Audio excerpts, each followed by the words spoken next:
Welcome to the 2024 Economic Depression and Preparation Channel. I'm your host, Tony. Thank you for joining me on this Saturday edition, September 21st, 2024.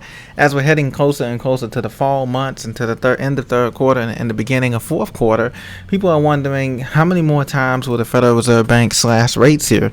It's apparent that rate cuts are going to be 2 more rate cuts, according to Yahoo Finance and the Fed dot plot, in 2024. This is after the 50 basis rate point cut we had this past weekend on Thursday. So right now it's looking like 2 more rate cuts. Now the question is, how much more?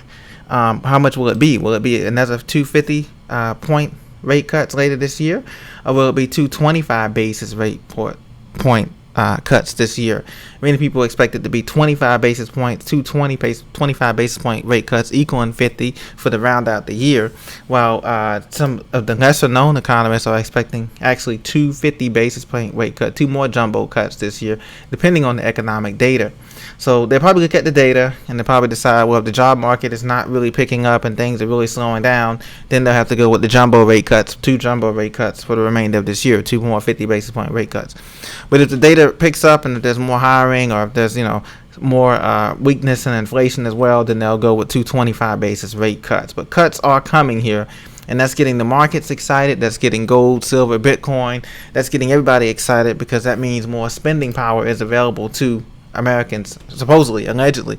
But this is what's going on. So NBC News we just had this interest rate cut. What do I do now? So they want to put out a guide here. And the key thing they were talking about in this article was that, paying down debt, consumer debt, balances on credit card debt, try to pay down as much as you can while we're in this cutting period, this quantitative easing period. But credit card rates are running above 28, 29, 30% APR, as you know. And so it makes it very hard to make that minimum payment and to make any dent in the principal when it's this high. But unfortunately, this is what they're telling us to do on NBC News. So we just listen. So home ownership rate fell for those under the age of 35, decreased to 37.4%, the lowest level in 4 years. And a lot of that has to do with affordability, but also because a lot of young people under the age of 35 don't want to be tied down to a house that they know that, they'll probably never own. I mean, 30 years is a long time to pay for something. And, and then you have property taxes after that. So do you really ever own it? And they want to be mobile. They want to go travel. They want to work overseas. They want to work here. They want to do a whole lot of stuff. And so there's a lot of reasons why people don't choose. A lot of younger people, I should say, under 30, don't choose to get a home right out of school, or right out of starting their career, or in the middle of the career. So I also recommend getting your credit in shape here. Let's take advantage of the rate cut. Is to get your credit in shape. That means continuing to, like I said, lowering those balances on your credit cards, checking your credit reports, and also considering improving your debt repayment options. And I also mentioned locking in a CD rate, CDs or money market accounts. You're never probably going to see a 5 or 6% CD rate in the next few months or in the next years or two here as the rates continue to go down. So they take a look at that too as well, and increasing your stock exposure in your 401k as the market's going to be going up. If they do all these cuts, it may not get down to 0% interest rates, but the cuts are coming. So that's what they're doing. Now, this was interesting. A $1,300 monthly cut in Social Security checks, date now available. So now if you're married, if you have 2 checks coming in, 2 income couples could be cut as much as $16,500 a year starting in 2033. So good news is you still have about 10 years or 10 or more years to get ready for this. So that's good.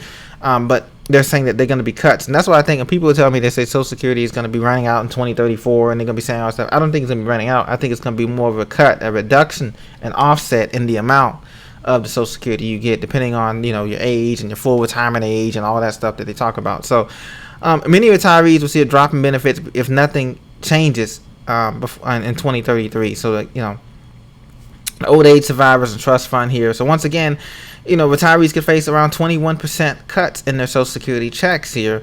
These reductions are going to be made for 2 income. Once again, this for married retirees, couples here. And some experts propose raising the Social Security tax rate from the 6.2% that we now pay to 7.75%, which will fund at least 100% of the benefits through 2034. But in any event, taxes are going up. Whether or not President Trump gets in, or Vice President Kamala Harris gets in, or anybody, doesn't matter. The bottom line is that taxes are going up because debt is so high in all of the developed nations, specifically America, that they have to fund these through this tax hikes. And so that's what's going to go on. And that thing too is, like the article mentioned too, the COLAs, the cost of living adjustments, has been going down, It hasn't been able to keep up with inflation, so we'll see what happens with the COLAs next year. Everybody's getting an automatic COLA. Pensions and stuff like that get an automatic COLA, but it's starting to get less and less percentage-wise than what it used to be per se. So we'll see how that goes. Just something to keep in mind later on. Now, Boeing machinists, CNBC.com reporting Boeing machinists on picket lines prepare for lengthy strike that can last as long as it takes. Quote, unions and Boeing people out there picketing. More than 30,000 Boeing machinists walked off the job September 13th after a tentative contract was ejected in a nearly 95% vote. Now, this is another thing, too, that we see a lot of strikes in the transportation industry, in the tech industry, in the hospitality and tourism industry. This is going to affect the economy as well. Now, they've had a lot of problems at Boeing, but another place they've had problems too. But this is another reason why the high bigwig executives at these companies have been wanting automation and robots to do most of this work, because they don't want to deal with employee grievances, employee pensions, healthcare. Our strikes taking off the production factory. This is another reason why we're moving toward that new way forward, which is going to be the AI, a combination of AI, virtual reality economy with less human interaction possible on the assembly lines or on the thing, but it's going to take years to get there. But that's what they're going for. And you can see here, Boeing, you guys know the troubles that they've had with their MAX planes, 737 MAX planes here, and they're based in Washington State, as you know. So, the prices are increasing. Another thing too is I wanted to mention too is a lot of people are moving to these different states, like the hot job markets in these different states like Research Triangle, North Carolina, or they're moving to leaving California and moving to places like Colorado or Phoenix or even Idaho. That's fine, but when you go there with the extra money that you have from selling the house, it raises the prices in the local markets, and many of the local markets, they can't afford the homes and things of nature in the local markets. It raises the price for everyone else. So that's going to be a problem too, people moving around nomadically for these high paying jobs, but that raises the price for the locals in the community too. So the mortgage rates, interest rates fall further in September. This is another case right here. Listen, it probably will, but the problem is the price is not going to fall. Home prices are not going to fall. So you got a combination, you got a catch-22 here of mortgage rates coming down maybe to 5.2, 5.5%, or 5.5%. But the problem is that the prices, average home price in America for a single family home is what, $420,000 and climbing. So some of the prices went down in some of the big cities, but not nearly enough. We're talking like a 2% drop, appreciation drop. So this is going to continue to be a problem, as these assets are going to be inflated now that people know that the Federal Reserve is committed to cutting rates and starting printing up more money, quantitative easing. Another question I have too is, do you think that we're going to get another stimulus check come next year, regardless of who gets in the office? Do you think a stimulus check is on the table? Would you be interested in getting another stimulus check? Let's say this time they said we'll give everybody $2,000 stimulus check this time. Do you think that's something that will stimulate the economy, or will be more bring up prices more? What do you think about that, ladies and gentlemen?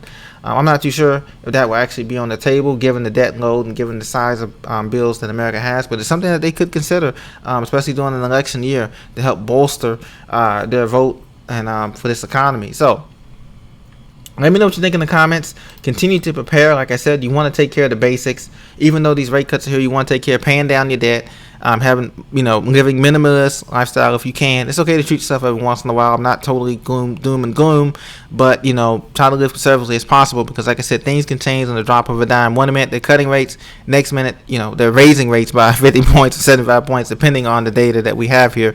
And that's not counting if oil goes up and down too. Gas prices go up and down in the winter, which would be rare, but it's not something that's out of the question if we get a supply shock in either one of these things here. So thank you for listening tonight. Have a great weekend. Enjoy yourself. I'll come back to you next weekend when we get more earnings and different reports coming out now. God bless. Take care.